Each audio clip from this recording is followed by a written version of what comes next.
Human ships challenged the Galactic Empire. The galaxy was threatened. Yet humans laughed. The massive crystal dome of the Galactic Council shook as another report came in. Emperor Vyexthal's forearms trembled as he read the datapad. Another star system had vanished. Not destroyed, not conquered, simply gone, as if it had never existed at all. "How many does that make?" asked Admiral Cassara, her scaled face showing the exhaustion they all felt. 47 systems in the past month, replied the Emperor. His voice carried across the vast chamber where representatives from dozens of species sat in worried silence. The Devourers are moving faster than our worst predictions. The Devourers. Even the name made the assembled aliens shiver. Ancient things from beyond the galaxy's edge, older than their oldest civilizations. They consumed everything, planets, stars, space itself. Where they passed, nothing remained. Not even the memory of what had been there. Counselor Zenthak from the Rigel Consortium stood up on his 6 legs. "Our quantum defense grids cannot even slow them down. They eat our reality anchors like snacks. What hope do we have?" "None," said Fleet Commander Thossel bluntly. "I lost 12 dreadnoughts yesterday. Ships that could crack moons. They lasted 30 seconds against one small Devourer scout." The Emperor looked around the chamber. Fear filled every face. From the crystalline methanes to the energy beings of Sector 9, the greatest military force in galactic history was helpless against these creatures. "Perhaps," said a small voice from the back, "we should consider evacuation to other galaxies." "With what ships?" snapped Admiral Kessera. "Half our fleet is gone. The other half is barely holding the line at the nexus point. We have maybe 3 cycles before they reach the core worlds." Emperor Vaxthul raised one of his arms for silence. "Are there no other options? No weapons we have not tried? No allies we have not called?" The chamber fell quiet. Then slowly Admiral Kessara spoke up. "There is one possibility, but it seems desperate." "Everything is desperate now," the Emperor said. "Speak." "The humans," she said. Several counselors made disgusted noises. I know. They are primitive. But our reports say they are stubborn." Counselor Zenthak laughed, a sound like breaking glass. "The humans? Those creatures who barely left their own planet? They do not even have proper faster-than-light travel. They are children playing with chemical rockets. Children who somehow survived ice ages, plagues, and multiple extinction events on their death world," Admiral Kessara pointed out. "Children who went to war with their own planet and won. What could they possibly do that our advanced fleets could not?" asked another counselor. "I do not know," the Admiral admitted. "But they have something we seem to have lost. They do not give up, ever, even when they should." Emperor Vyexthul considered this. The humans had been discovered only recently. In a backwater spiral arm nobody important visited. Their planet was a nightmare of natural disasters, poisonous creatures, and deadly weather. Yet somehow they thrived there. Their technology was primitive, but they used it in ways that made no sense to galactic science. "They are not even a proper civilization," protested Counselor Vexim. "They have hundreds of separate governments. They fight constant wars among themselves.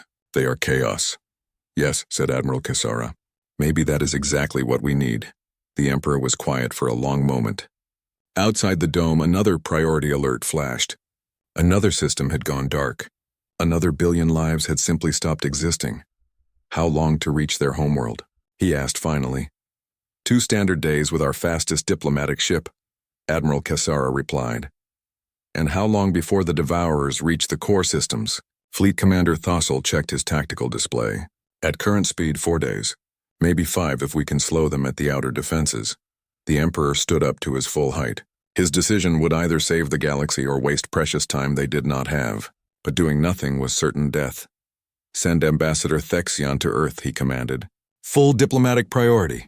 Tell him to request military aid from the humans." "Military aid?" Counselor Zenthak sputtered. "From creatures who fight with chemical explosives? If our reality-bending weapons cannot stop the Devourers, perhaps chemical explosives are exactly what we need," the Emperor said. "The universe has gone insane. Maybe insane problems need insane solutions." "And if the humans refuse?" asked Admiral Kessara. Emperor Vaexthul looked at the latest casualty reports. "Whole fleets gone. Entire civilizations erased. The greatest empire in galactic history was dying. and they were asking for help from primitive aliens who had not even unified their own planet. Then we die knowing we tried everything, he said simply. Within an hour, the diplomatic ship Serene Wisdom was racing toward the Sol system. Ambassador Thexion prepared his translation software and reviewed the limited files on human culture. What he read made little sense. Humans seemed to treat serious problems as jokes and impossible challenges as minor inconveniences. They had a saying that particularly confused him. When the going gets tough, the tough get going. The translation software could not properly explain what getting going meant in this context. Another human phrase puzzled him even more. Hold my beer and watch this. Every time humans said this, according to the reports, they did something completely insane that somehow worked. Ambassador Thexion hoped he would not need to understand such strange expressions. He was going to ask for help from a species that thought chemical rockets were adequate. Transportation and duct tape was a valid engineering material. But as he watched another star system vanish from the navigation charts, he decided that maybe strange was exactly what they needed. Back in the council chamber, Emperor Vaxthul stared at the tactical display. Red zones spread across the galaxy like a disease. The devourers were not just consuming matter and energy, they were eating space-time itself. Reality ended where they passed. Sir, reported a young officer, we are receiving transmission from the Nexus Point Defense Fleet. Put it through. Fleet Commander Thossel's image appeared, his ship shaking from weapons fire. The outer defense line is breaking. We cannot hold them much longer. These things, they do not just destroy our ships, they unmake them, as if they never existed. Fall back to the secondary line, the Emperor ordered. Buy us as much time as you can. Understood. But sir, whatever you are planning, you better do it fast. These things learn. They adapt. Every weapon we use, they counter faster the next time. The transmission ended as another ship simply vanished from the tactical display. Emperor Vaxthul closed his eyes and tried not to think about the billions of lives depending on his desperate gamble. Somewhere in the void between galaxies, ancient horrors that ate reality were coming for everything he had sworn to protect, and his only hope was a species of primitive aliens who had never faced anything worse than their own planet trying to kill them. He wondered if that would be enough. In the depths of space, the Serene Wisdom jumped to faster-than-light speed, carrying the galaxy's last desperate message toward a small blue world that had never heard of the Galactic Empire. The fate of everything now rested with the humans.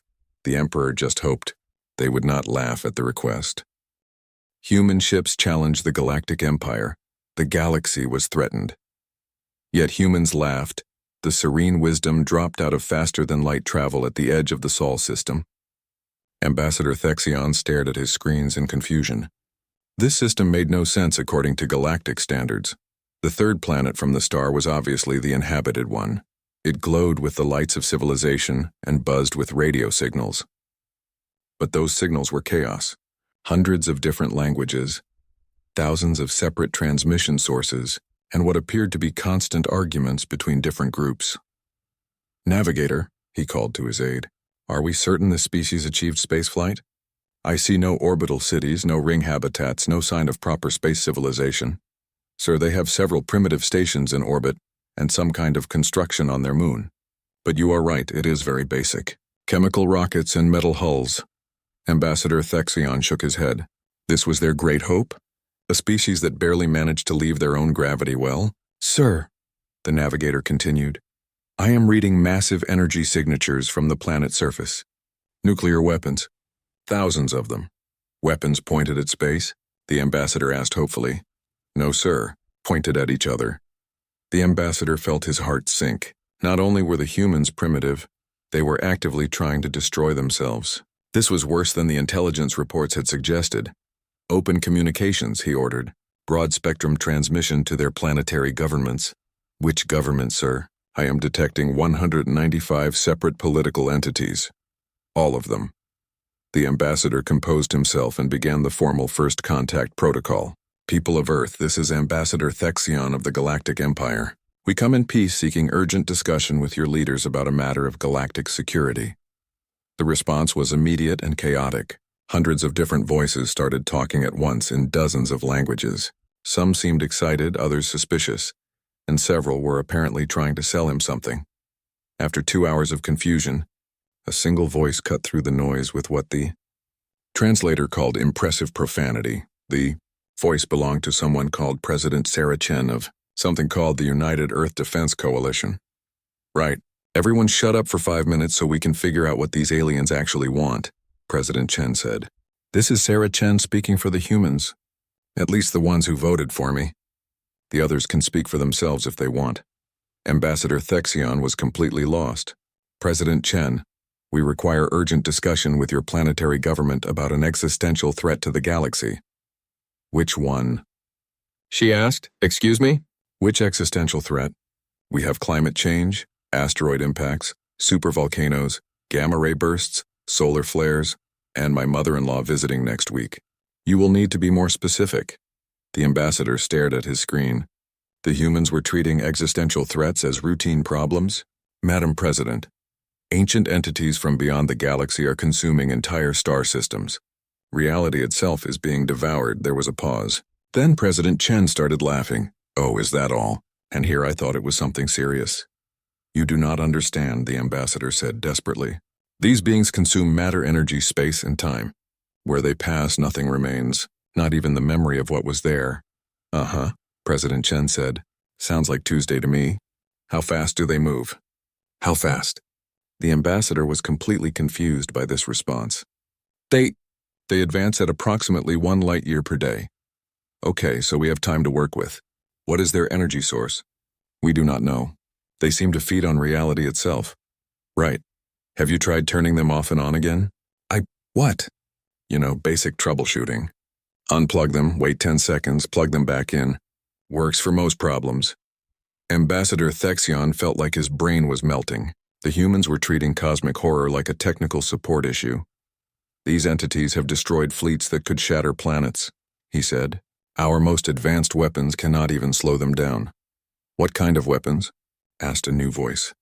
This one identified itself as General Rodriguez from something called the Space Force.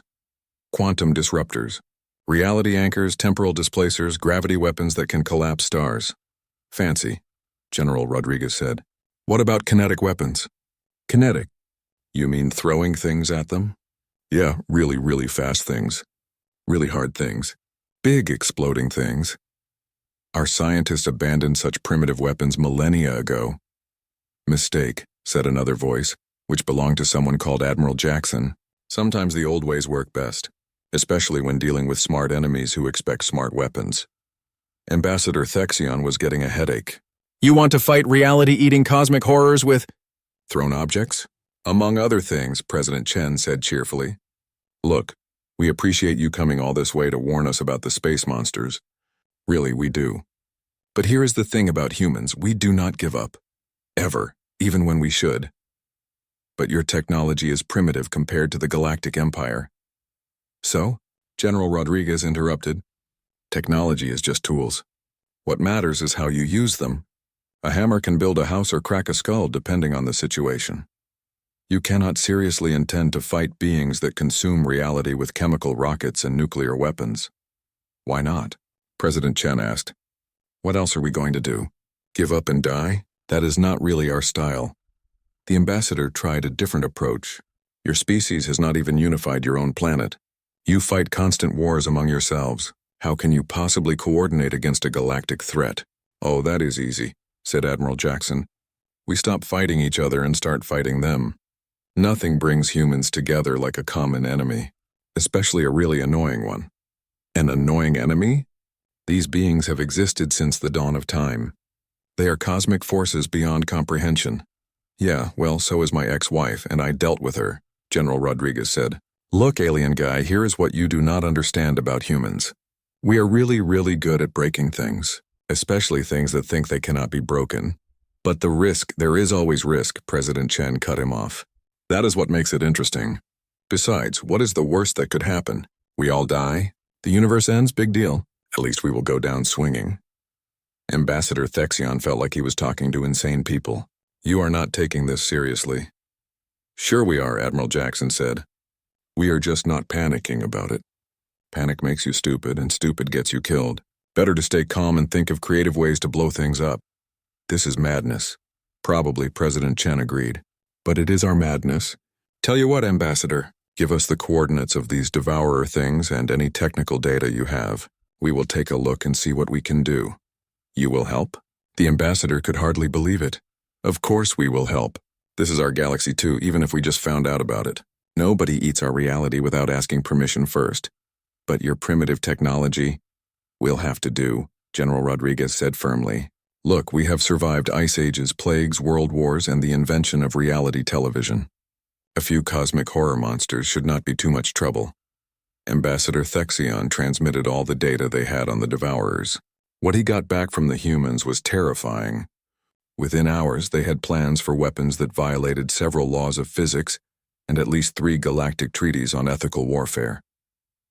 Humans, he reported back to the Empire, are either the bravest species in the galaxy or the most insane.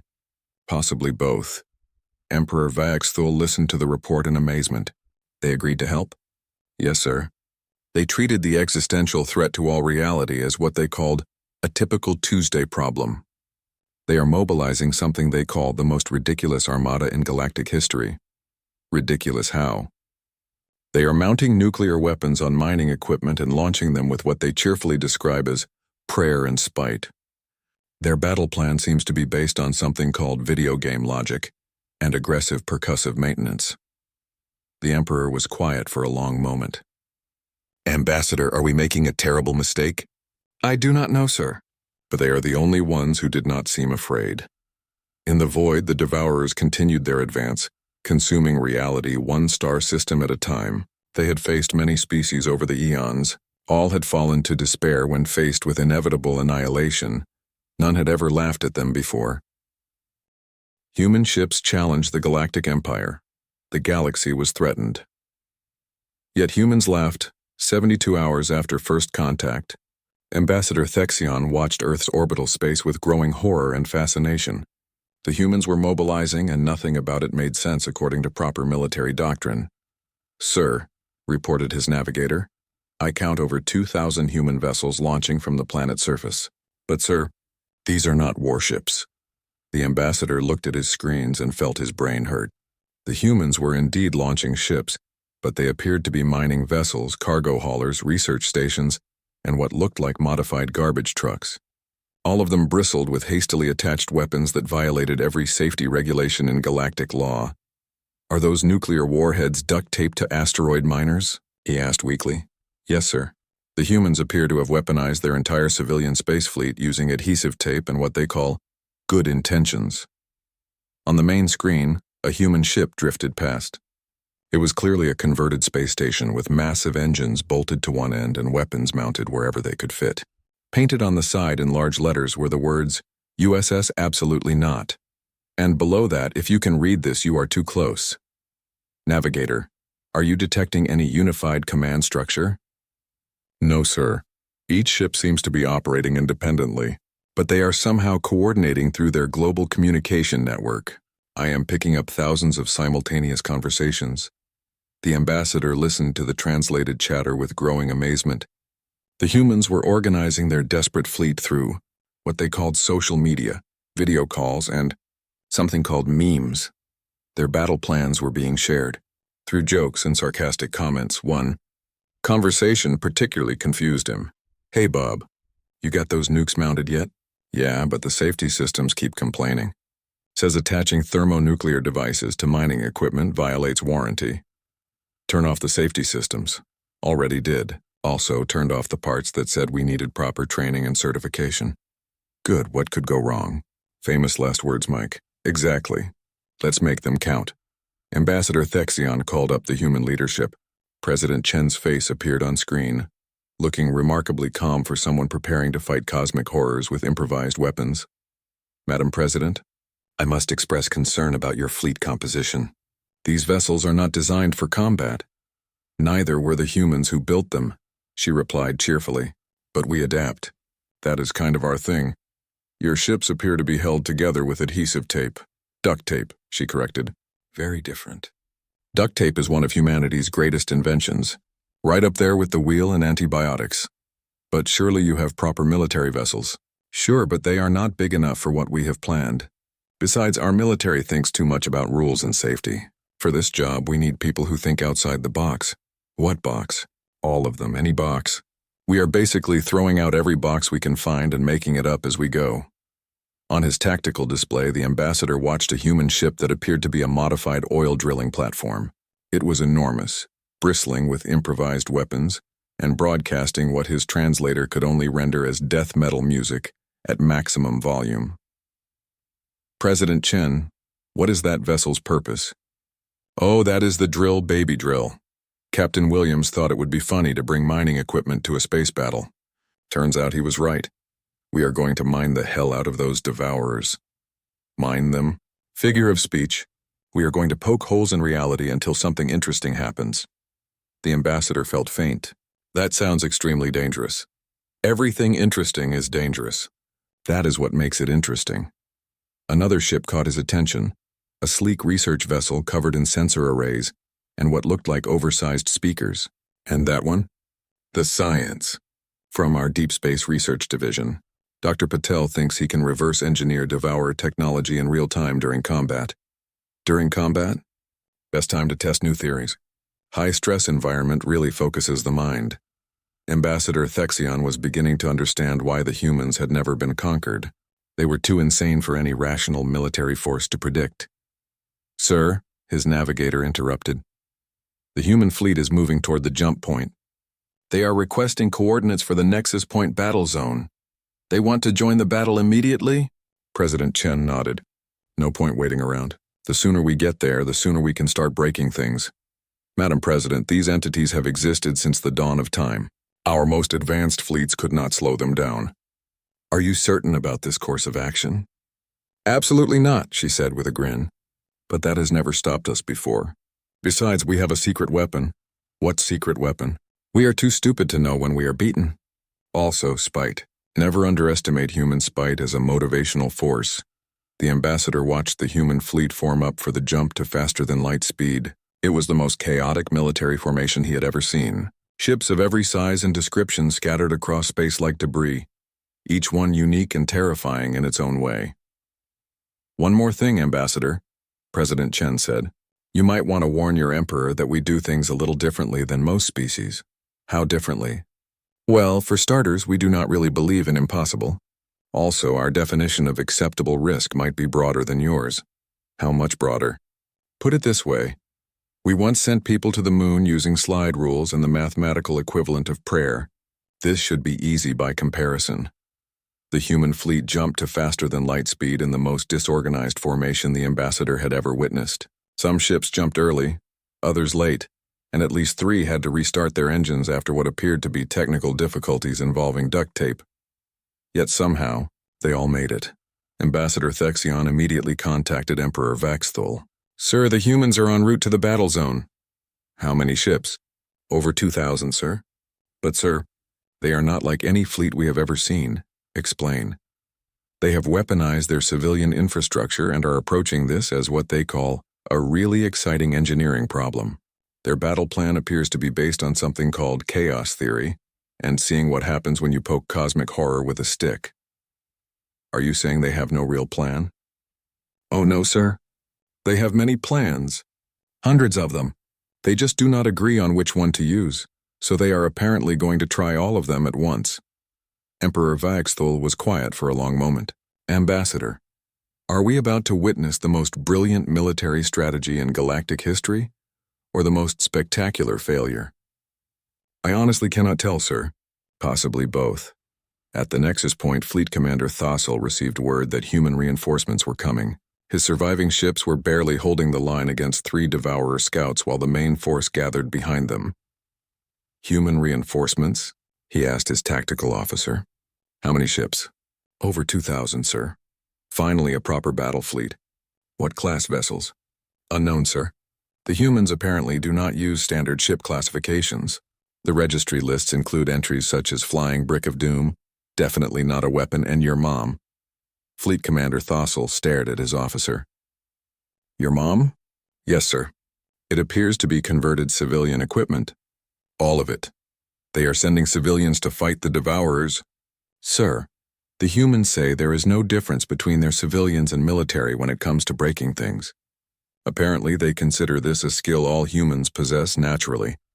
Fleet Commander Thossel looked at his tactical display. In a few hours, he would either witness the salvation of the galaxy or the most embarrassing military disaster in recorded history. Probably both. In the depths of space, the Devourers sensed new minds approaching. Ancient intelligences that had consumed countless civilizations analyzed these newcomers and found them different.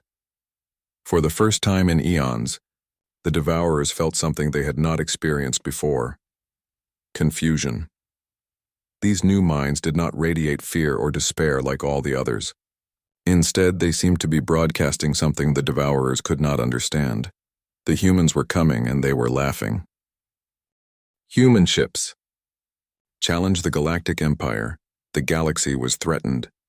Yet humans laughed. A human fleet dropped out of faster-than-light speed at the nexus point, in the most chaotic arrival Fleet Commander Thossel had ever witnessed.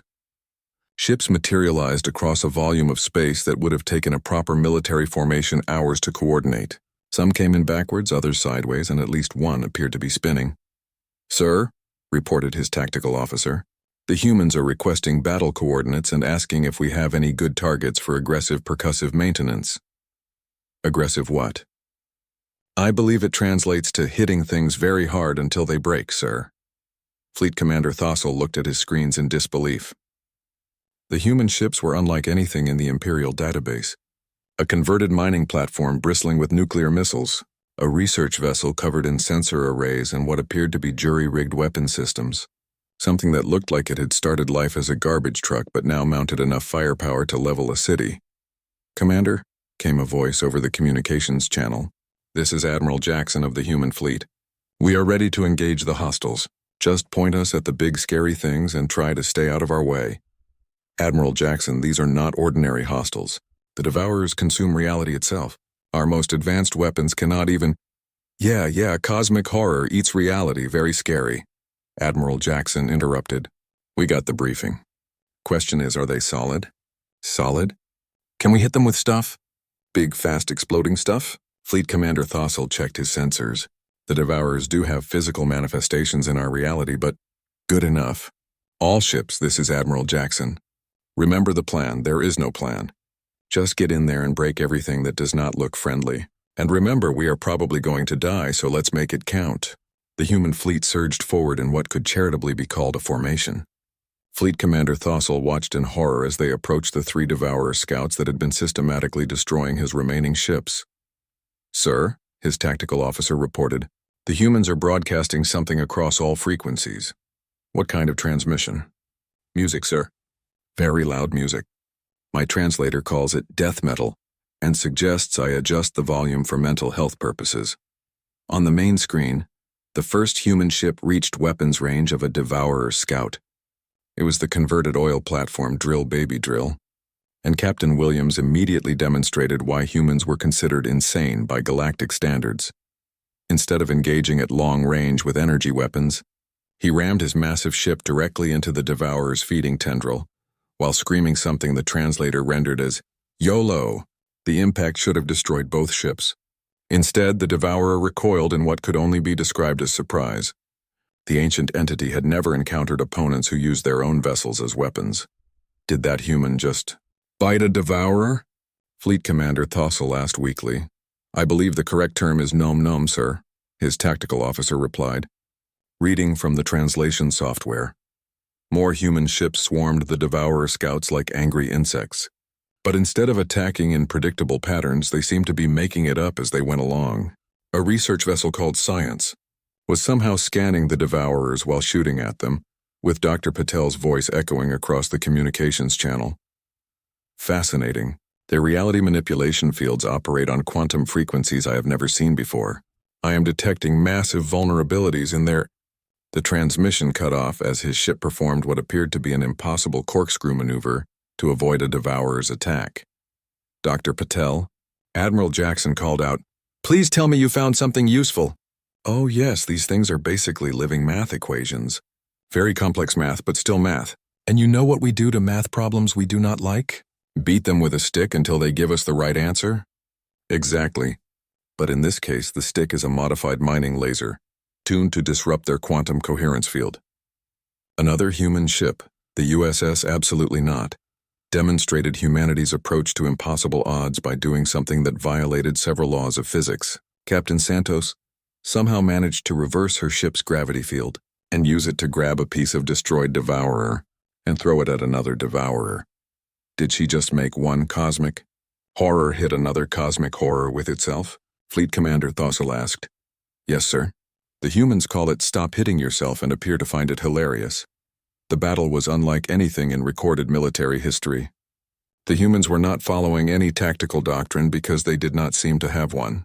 Instead, they were adapting in real time, learning from each engagement and immediately implementing new strategies. Sergeant Mike Williams, aboard a converted asteroid miner, discovered that the devourers were vulnerable to what he called percussive maintenance, essentially hitting them with large, heavy objects at high speed. His solution was to load his mining charges with metal debris and fire them directly into the devourer's reality manipulation fields. It is working, he reported excitedly. These things expect energy weapons and reality benders, but they do not know what to do with a big chunk of iron moving really, really fast. The human fleet began coordinating their attacks with an efficiency that amazed Fleet Commander Thossil. Despite having no central command structure, they were somehow sharing information and tactics instantaneously through their communication network. Target their quantum field generators. Dr. Patel broadcast, I found their weak spot. Where? Asked Captain Rodriguez from his weaponized garbage hauler. Everywhere. They are weak everywhere. We just have to hit them with things they do not expect. Everything we have is something they do not expect. Admiral Jackson replied. We are flying mining equipment held together with duct tape and powered by spite. The largest Devourer scout, realizing it was losing the engagement, began to retreat toward the main Devourer force. The humans responded in typical fashion. Oh no, you do not, Captain Williams shouted. Nobody runs away from a fight with humans. The Drill baby. Drill pursued the fleeing Devourer, followed by a dozen other human ships. They caught up with it just as it reached the edge of the Devourer main force, a collection of entities so vast and terrifying that most species would have fled in panic. The humans accelerated. Sir, Fleet Commander Thossil's tactical officer reported. The humans are engaging the main Devourer force. All of them? No, sir, just the few dozen that got there first. The rest are still fighting the scouts. A few dozen ships against hundreds of Devourers? Yes, sir. They appear to be having fun. On the communications channel, human voices could be heard coordinating impossible attacks with casual efficiency. Hey, Maria, can you grab that reality eater and throw it at the big one? Sure thing, Mike. This is just like that video game where you fight the space squids. I love that game. Remember the trick where you overload their shields? Oh yeah. Dr. Patel, can you overload their quantum thingies? Already on it. Reversing the polarity on their reality anchors. This should not work according to known physics. Since when do we care about known physics? Good point. Engaging impossible maneuver in 3, 2, 1. Fleet Commander Thossil watched as the human ships performed coordinated attacks that should have been impossible.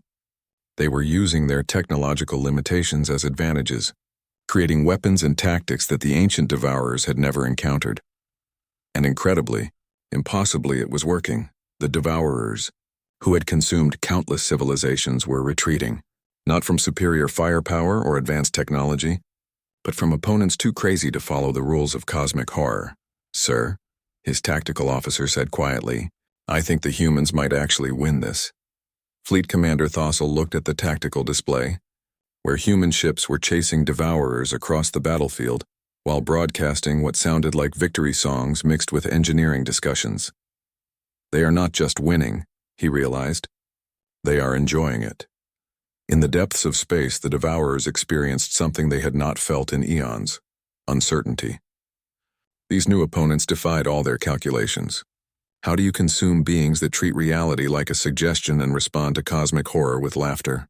For the first time since they had awakened, the Devourers began to consider retreat. The humans, meanwhile, were just getting started. Human ships challenged the Galactic Empire. The galaxy was threatened. Yet humans laughed 6 hours after the battle began, Fleet Commander Thossel received a transmission that would become legendary in galactic military history. Imperial Command, this is Admiral Jackson of the human fleet. The Devourers are retreating beyond the galactic rim. Repeat, the cosmic horror monsters are running away. We would pursue, but Dr. Patel says chasing reality-eating entities into the void between galaxies violates several safety regulations. Admiral Jackson, Fleet Commander Thossel replied, hardly believing his own words. Are you saying you have defeated the Devourers? Defeated is a strong word. Let's say we convinced them that eating our galaxy was more trouble than it was worth.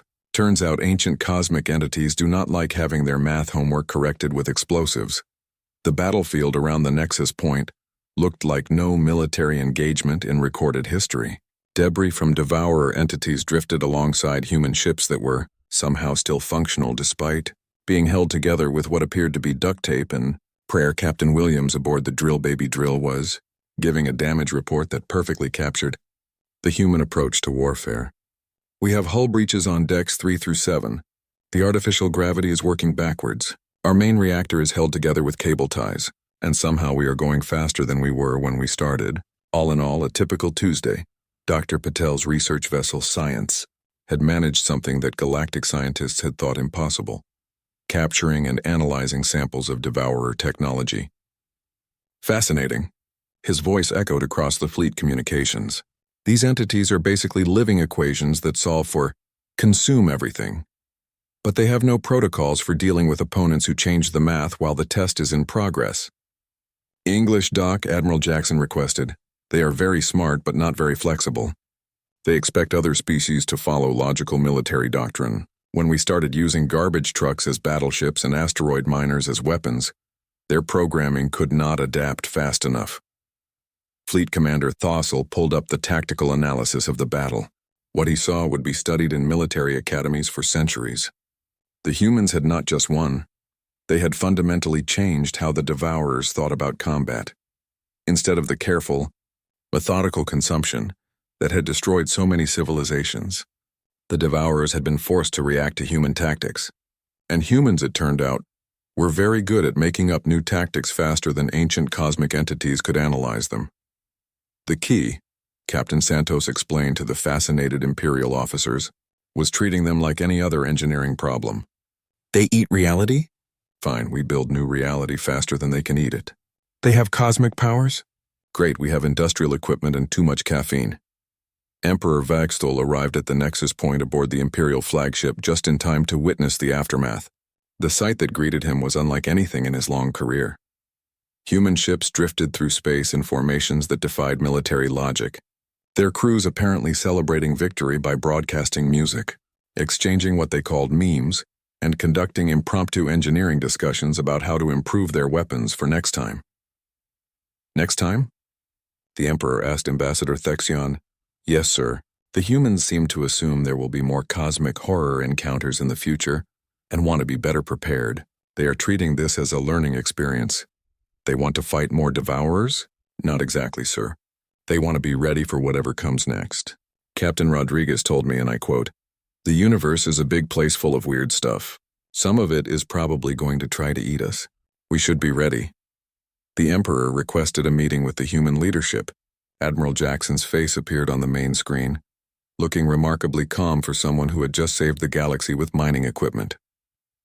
Emperor Vaexthul, Admiral Jackson said with a slight nod. Hope you do not mind us borrowing your star systems for target practice. We cleaned up most of the debris. Admiral Jackson, the Galactic Empire owes humanity a debt that can never be repaid. Name your reward. Territory, technology, membership in the Empire. Anything within our power to grant. Admiral Jackson was quiet for a moment, then smiled. That is very generous, Emperor, but we are good.